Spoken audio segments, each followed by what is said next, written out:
Amy Baxter, editor of Retail Leader, and welcome to Trend Talk. Every week on Trend Talk, we identify a retail trend and give it a deep dive with an industry insider.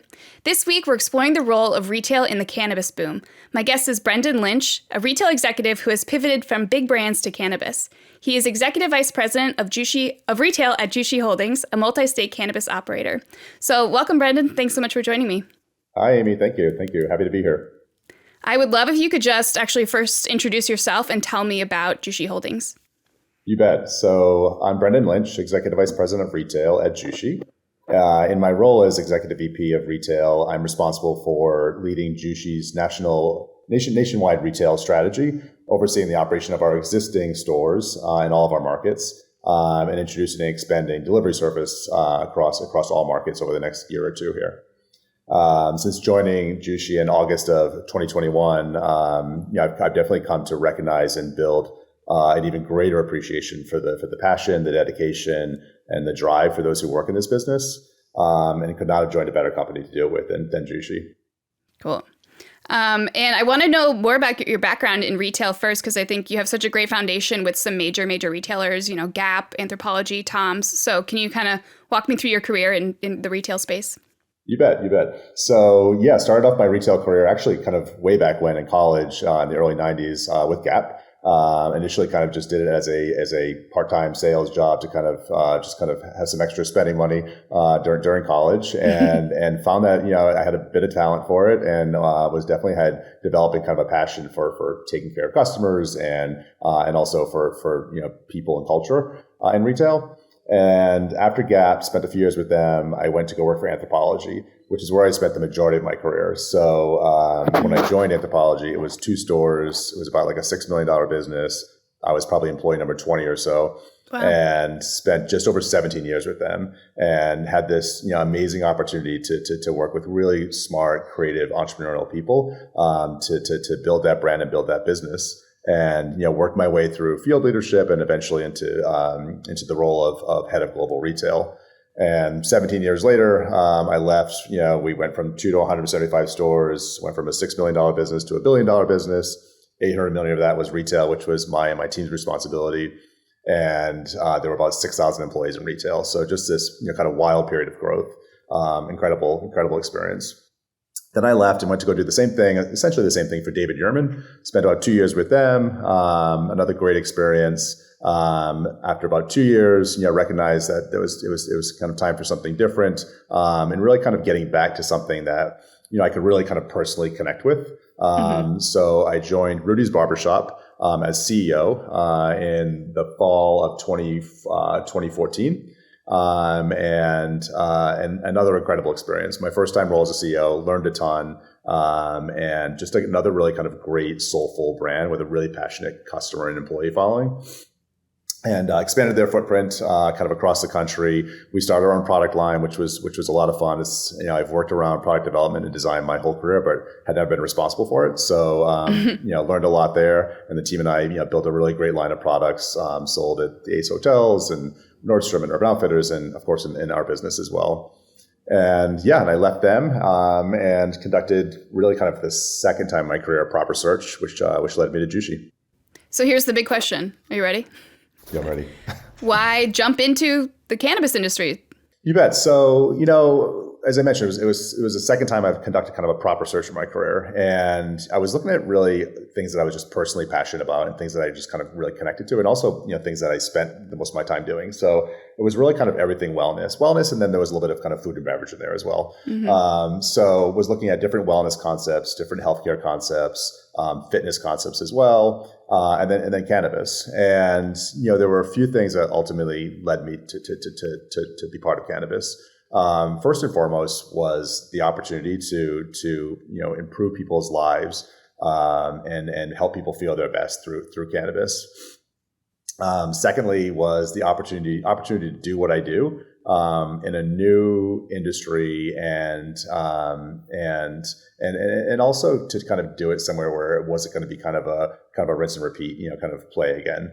I was looking at a lot of other kind of more traditional-ish, retailers, and, had a hard time getting really excited about it because I kind of felt like, I had been there and done that. And one of the things that's really kind of cool about this business is, in my role here, is that I'd say 80-ish% of what I do it's what I do. It's what I know. It's what I've always done. But there's 20% of it that's, new because of the industry and the product category, that I'm challenged, I'm humbled, I'm learning a lot. Probably working harder than maybe I've ever worked in my career. But having a blast. It's just fun to be doing something, new. Familiar but new. Cool. Yeah. So I'm curious what connections you can draw from the traditional retail world into cannabis retail. Because obviously there's tons of differences in cannabis retail, just regulations being one of them. But so let's go from like maybe your most recent role, CEO of Rudy's Barbershops, a chain of barbershops. What parallels are you drawing from barbershops to cannabis retail? Yeah, you bet. It's kind of been fun because I've gone from very kind of traditional kind of apparel and home retailer like Anthro, to, luxury and jewelry with Yurman, and then into a service and product environment and business with Rudy's. So I've had these kind of like fun pivots, kind of all have some commonality, but some kind of interesting kind of pivots, and cannabis is yet another one.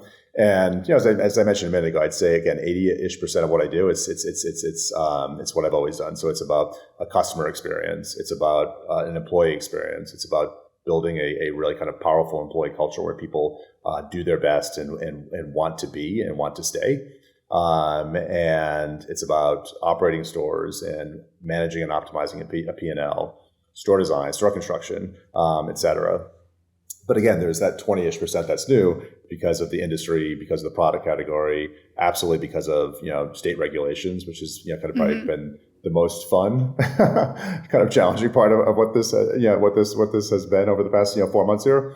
But again, there's a lot that's directly applicable, but what's I think super exciting is that there's plenty that's not. So you have to really kind of think and be creative and find ways to kind of apply, what I've done in the past, in a way in which it works for this business and it works for state regulation and all of that. Yeah. So the name of the trend, I guess, today that we're talking about is the role of retail in cannabis boom. But can you kind of go over what is really the role of retail in this cannabis industry? There's definitely become, a more mainstream acceptance of cannabis, use. And we're definitely seeing, kind of more types of customers and new customers. And, that's been kind of a challenge for us, is to think about how do we address that, through store design, through the people that we have working in the stores, absolutely through education, to the consumer as well. And then there's also been kind of, lots of happening in delivery. So delivery platforms happening kind of all around the country. I'm sure we'll talk later about this, but we launched our own delivery program in Virginia, and plan to expand that into other states as well. So, I think it's about creating an experience that kind of meets a couple of needs. You have a customer we have a customer. We know that about 80% of our customers shop online before they come to us. So they've already placed their order for either express pickup or delivery or curbside pickup. And that customer, really, they know what they want, and they also want a really fast and efficient experience. So, we're looking at how do we continue to make that experience, really fast and efficient, but also still giving them kind of a taste of the brand, and immersing them in the brand a bit, even if it's just for a 3 to 4 minute window that we have them kind of at the store. But then you have this other customer, 20-ish% or so, who want that in-store experience. And again, many of those customers are newer to cannabis. So they want the education, they want the dialogue. And, we're designing our stores and our teams and our store operations, to be able to kind of meet that customer's needs as well, as it relates to education and just kind of, again, helping the customer and the patient understand, what product is right for them. And that also gives us an opportunity to kind of fully immerse them into the brand. Those customers that actually want to come to the sales floor, they kind of get everything. They get it all, which is always fun. That's super interesting. I don't think I realized that 80% start online. That's for Jushi, yeah. Yeah. For so Jushi, that's a very savvy Hello. Customer then. They really know everything, sure. everything about the product. Yeah, for sure. Yeah, very, very savvy customer. And I don't think that's true industry wide, but we launched our online platform in March of 2020. So right when kind of the lockdown started, and it was kind of fortuitous. I mean, it was already kind of planned to launch, and thankfully it did, because it really made a huge difference to being able to kind of meet our customers' needs during the the year-ish of lockdown, but also to obviously to the business as well.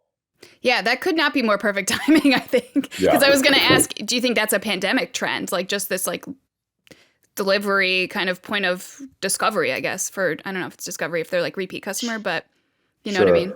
Yeah, you bet. Yeah, I think it accelerated it. I think it was already starting to happen, and it just accelerated because that was really kind of one of the only options. You couldn't come into the stores for a bit. So I think it just kind of sped up what was already happening. Yeah, definitely. So can you also go over Jushi's retail footprint for me? Like I know you have some recent expansion news in Nevada, but kind of go over what states you guys are in, and you have a couple different brands that you operate under. Sure, yeah. So when I joined in August, we had 21 locations. We now have 26. We have 2 more to open of our own this year, and then we have 2 acquisitions that should be closing sometime in the next few months or so. Mm-hmm. So right now we're in 5 states, soon to be 6. We have 2 stores in Massachusetts and a grow in Massachusetts as well. That was through an acquisition that closed in September with Nature's Remedy. We have 16 in Pennsylvania. We'll have 18 by the end of the year, which is the cap. So we'll be fully penetrated in Pennsylvania for now until we can do more. We also have a grow in Pennsylvania. We have 2 in Virginia as of about 2 weeks ago. We have a grow in Virginia as well, so vertical there. And we have another 4 opening next year. So super exciting kind of business in Virginia. We have kind of the whole Northern Virginia kind of HSA kind of sector of the state. We have 4 in Illinois with a 5th opening next year, and ultimately we'll have more there as well. We're not vertical there yet, but we'll be at some point. And then we have 2 in California. 2 more opening next year, and ultimately, we'll be vertical there as well. And then Nevada is our kind of newest expansion state, which we'll see later this year or next year. We announced 2 acquisitions over the past couple of months. About a month ago, we announced the Apothecarium acquisition. So we'll have 1 store with them, and then we just announced this week another really exciting acquisition with New Leaf. Mm-hmm. They have 2 operating stores now, and we'll have a 3rd probably the beginning of the year. Okay, great. Excuse me. And then we have licenses to operate 50 stores by the end of next year, and in Nevada or throughout the country. Okay.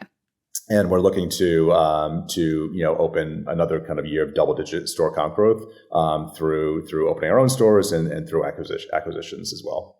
Yeah. Is acquisition kind of the best way to expand, especially if you're going to a new state for this industry? Really, yeah, it's really kind of a blend of both. That's kind of been our strategy and will continue to be, is, where we can be awarded licenses and get licenses, we'll open some of our own locations. But we're always looking for those opportunities for acquisition where it's obviously it's a healthy business. There's a customer there. Ideally, that customer is maybe underserved. So we have, kind of a leg up there. And certainly, beyond even just a healthy business, that there's similar values and that there's good alignment in that regard as well.